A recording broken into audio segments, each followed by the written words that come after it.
बत्तख के बच्चे जब अंडे से निकलते हैं तो पहले झील में बत्तख के ऊपर सवार होकर उतरते हैं। बत्तख इनको लेकर तैरती है और चंद दिन बाद अचानक एक दिन अपना बदन झटकती है और बच्चे पानी में गिर जाते हैं। फितरत रहनुमाई करती है और जब अल्लाह कुछ ही देर में इनको तैराक बना देती है। फर्ज किया बत्तख ये ना करे तो क्या होगा।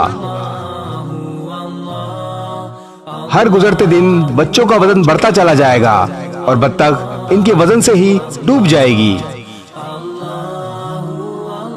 यही हाल हम इंसानों का है।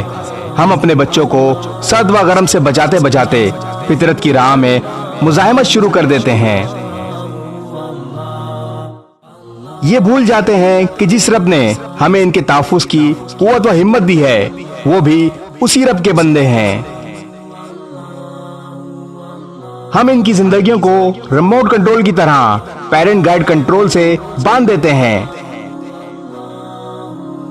वक्त गुजरता है और इनका बोझ बढ़ता जाता है और हम थक हार कर एक दिन कोई एक वजह पकड़कर इनको झटक कर दूर कर देते हैं।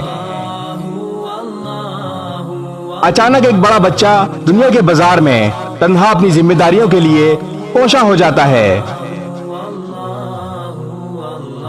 तब इनके पास सब कुछ होते हुए भी एतमाद नहीं होता, क्योंकि एतमाद लेने के दौर में हमने इन्हें खौफ के पर्दों में छुपा रखा होता है। अपने बच्चों पर एतमाद करें, इनको जिंदगी के बाजार को समझने दें। याद रखें, चलना सिखाने के लिए उंगली पकड़ी जाती है, कांधों पर बिठाए रखने से वो चलना नहीं सीखेगा। इस वीडियो को शेयर जरूर करें। हो सकता है आपके एक शेयर से ये बात किसी के दिल में उतर जाए।